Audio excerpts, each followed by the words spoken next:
안녕하세요. 저는 카카오 AI기술팀에서 일하고 있는 배재경이라고 합니다. 이번에 제가 말씀드릴 내용은 검색, 특히 특허 검색의 번역 엔진을 어떻게 활용할 수 있는가에 대한 것으로 상세한 수식이나 로직은 제외하고 기본적인 원리와 접근 방법에 대해서 다루어 보려고 합니다. 우선 세맨틱 서치라 불리는 의미 기반 검색이 무엇인지에 대해서 먼저 짚고 넘어가겠습니다.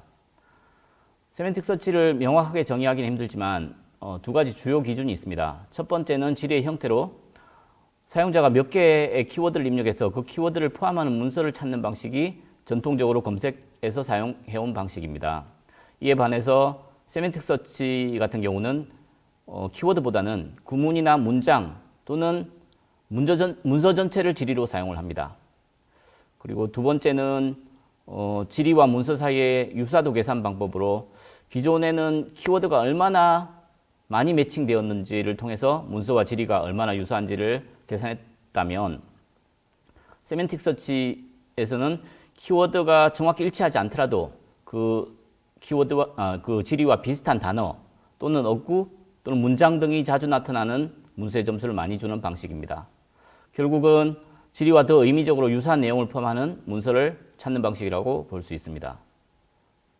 이를 위해서 세맨틱 서치에서는 벡터라는 개념을 활용을 하고 벡터 코사인 연산을 통해서 유사도를 계산합니다.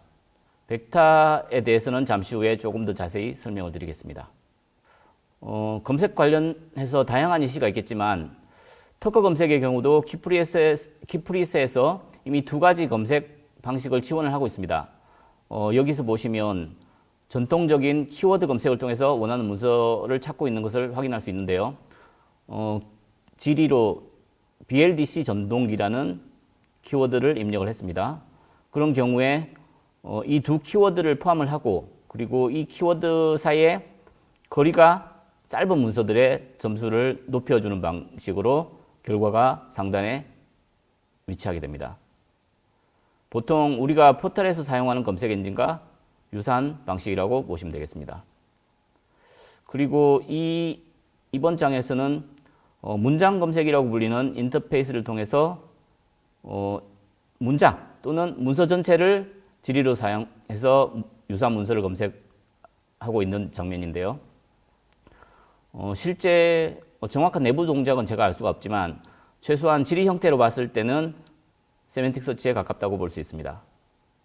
이렇게 문장 또는 문서 전체가 입력될 경우는 보통 그 입력된 텍스트로부터 키워드들을 추출을 하고 그 키워드를 최대한 많이 포함하는 문서를 찾아주는 방식이 가장 간단하고 빠른 접근 방법 중에 하나입니다. 그렇지만 키워드 매칭 방식으로만 만족스러운 결과를 얻을 수 있을까요? 언어라는 것은 단어나 구문 또는 문단 사이에 경계 구분이 모호할 수밖에 없는데요. 우리가 키워드라 부르는 것도 어떤 글자, 어떤 단어까지를 포함할지 가르는 수준을 그러니까 명확하게 정의를 할 수가 없습니다. 예를 들어서 삼성전자를 하나의 단어로 봐야 될까요? 아니면 삼성과 전자 두 단어로 봐야 될까요? 그리고 BLCD 전동기 같은 경우도 이거를 두 단어로 볼 수도 있지만 어떻게 보면 하나로 보는 게 적절하다고 할 수도 있죠. 단어를 구분할 때 일반적으로 형태수 분석기를 사용을 하고, 기존 검색 방식이 형태수 분석기를 통해서 얻어진 가장 최소 단위의 단어를 기준으로 이 각 단어들의 포함 유무를 따지는 방식으로 이루어졌다면, 이제 그 단위를 좀 높여보자. 예를 들어서 키프레이즈의 그 길이를 키워보자 라는 식으로 접근하는 게 세맨틱 서치의 가장 핵심적인 접근 방법이라고 보시면 될 것 같습니다. 이를 위해서 결국 세맨틱 서치가 필요로 하는 두 가지 주요 요건을 생각해 볼 수 있습니다. 첫 번째는 키워드를 넘어서 키프레이즈를 잘 찾고 이들에 대해서 적절한 가중치를 부여할 수 있는 키프레이즈 추출기가 필요합니다.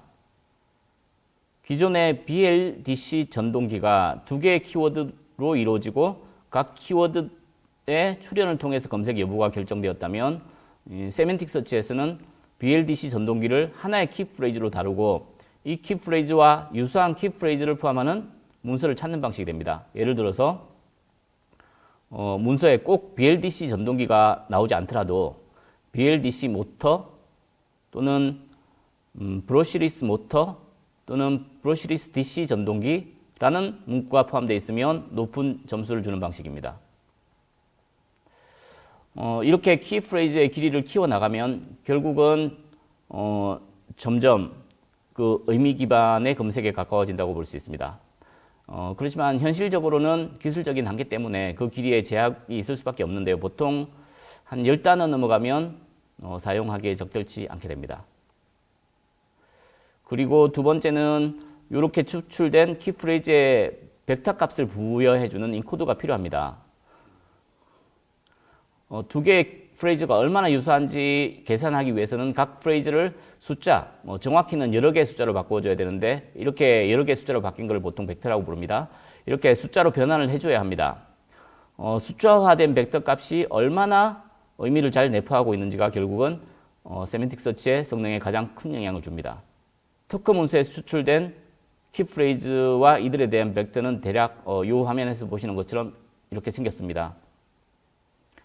키프레이즈는 이를 구성하고 있는 텍스트와 함께 그 가중치 정보, 문서 내에서 해당 키프레이즈가 얼마나 중요한지에 대한 수치와 정보가 되겠죠. 이 가중치 정보와 벡터 값을 가지고 있습니다. 벡터의 경우 그 크기, 보통 차원이라고 부르는데 그 차원이 클수록 성능이 좋아지긴 하지만 그에 따라서 연산 비용도 증가하기 때문에 적당한 크기를 유지할 수밖에 없고요. 보통의 경우는 100에서 1000 정도 사이값을 사용을 하게 됩니다. 벡터 표현에 대해서 말씀드릴 텐데요. 영어로는 벡터 레프레젠테이션이라고 부르고 보통 텍스트의 경우 임베딩이라고도 부릅니다. 임베딩의 수준도 단어에서부터 구문, 문장, 문서까지 다양하게 만들 수 있지만 제가 여기서 보여드릴 예제에서는 단어나 구문 수준으로 진행을 하겠습니다. 벡터는 결국 숫자라서 산술 연산이 가능합니다. 예를 들어서 여기 보시는 것처럼 베이징에서 중국을 빼고 일본을 더하면 도쿄가 가장 높은 점수로 뽑힙니다. 이 결과는 벡터의 의미적인 정보, 의미적인 요소가 충분히 함축되어 있다는 얘기입니다. 이렇게 관계 정보를 포함하는 단어의 경우는 산술 연산을 통해서 재미있는 결과를 많이 얻을 수 있습니다. 요 예뿐만이 아니고 예를 들어서 할아버지에서 남자를 빼고 여기다가 여자를 더하면 뭐가 나올까요? 네, 예상하신 대로 할머니가 나옵니다. 그리고 교장에서 학교를 빼고 회사를 더하면 사장이 나오고요. 이렇게 벡터 같은 경우는 산술 연산을 할 수가 있는 특징이 있습니다. 그리고 텍스트가 벡터화되면 유사한 두 텍스트가 벡터 공간상에서 가까이 위치하게 됩니다.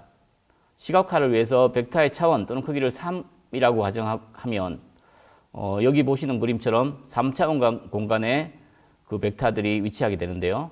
여기서 예를 들어서 searching for를 찍는다면 이와 가까운 의미의 단어 또는 구문을 근처에서 발견할 수 있습니다. 예를 들어서 looking for라든지 seeking이라든지 한국어의 경우는 찾는, 찾는 중 이런 단어나 구문들이 근처에 보이는 것을 확인할 수 있습니다. 이렇게 텍스트가 벡터로 바뀌면 벡터 코사인 연산, 결국 이 연산도 산술 연산의 일종이고 벡터 공간에서 얼마나 가까운가를 계산하는 거라서 이를 통해서 유사도를 계산할 수 있습니다. 그렇다면 벡터 또는 임베딩을 어떻게 생성할 수 있을까요? 임베딩은 언어 모델을 통해서 만들 수 있습니다.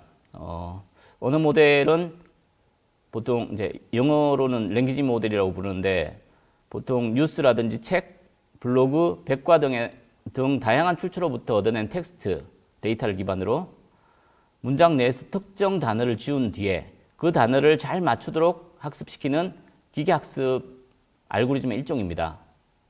이렇게 학습을 하면 텍스트를 이루는 각 단위 토큰들 또는 단어 이런 토큰들에 대해서 임베딩 값이 결정되게 됩니다.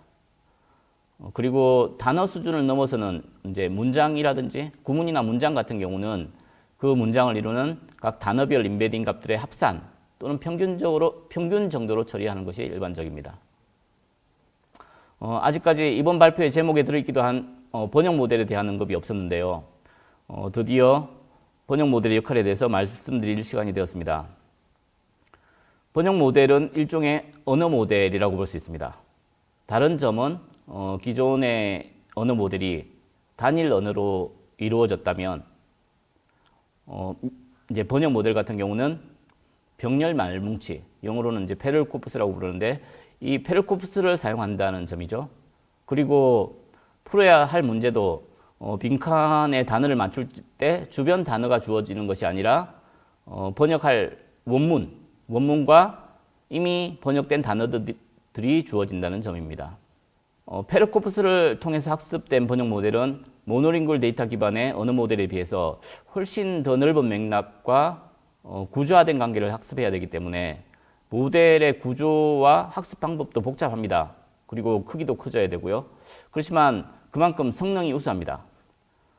이 그림은 번역 엔진을 최대한 간단하게 도식화한 건데요. 왼쪽 파란색으로 된 부분이 인코더라고 보시면 될 것 같습니다. 인코드는 텍스트를 입력받아서 어떤 벡터를 만들어내는 거라고 보시면 되고, 오른쪽 부분이 디코더인데요. 결국 벡터 값을 가지고 번역될 단어 하나하나를 예측해내는 부분이라고 보시면 될 것 같습니다. 그래서 결국 이 인공신경망 번역 모델, 영어로는 NMT라고 부르는데, 이 NMT의 인코더 부분을 벡터 생성기로 활용하면 전통적인 언어 모델에 비해서 훨씬 좋은 임베딩을 만들 수 있게 됩니다.